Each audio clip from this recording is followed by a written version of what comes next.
Pochi kaniuzia bei 45. Mbona bei sana? Yaani sasa hiyo bei ndio nitampa buku leo na buku na kaa wiki 2 wiki 3. Nikine. Hanioni. Najifanya mjanja, mimi mjanja kuliko yeye. Mimi mwagani yule mwingine leo nilimkopa sijui pasi. Anajuta leo. Kila akija anampigia sound ndani. Si sasa hizi jamani. No.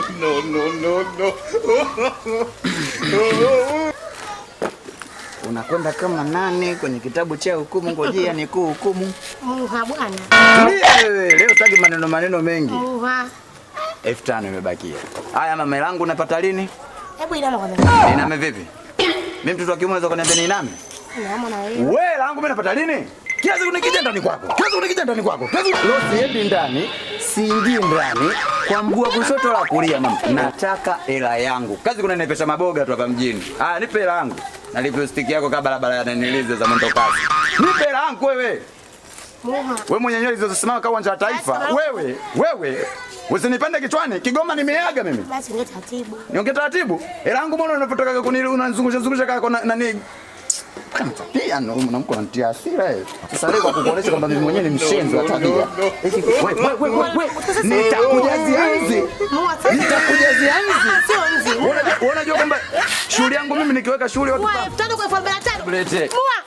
45. Najalizika ni 5000 na kuonesha siku nyingine mkome kwa dharauaha wanakopesha vitu vidogo. Yaani sijamalizia. Wewe. Achia. Sasa mshari kumbe. Hebu achia. Pumbavu zenu. Endelea kukopa sasa. Muha. Anitia nini? Hicho kipoti mimi yako nakupa ipo ndani. Koma wewe kwa mtoaji kama siku zote mtoaji, ungetoa siku zote ninapokuja. Mbona siku nikija unaniingiza ndani kwako? Wewe nani? Mwangalie nywele zake za kawa cha Taifa. Nani? Yaani shoga hapo naye. Ushinda kulipa ndo nini? Haya kujitia aibu sasa hivi zalani kuupe. Amezidi shoga kumwambie. Alipage. Kazi kudanga. Kwa kweli kaishinda. Umekalia umbea. Nini ulipage? Ovyo.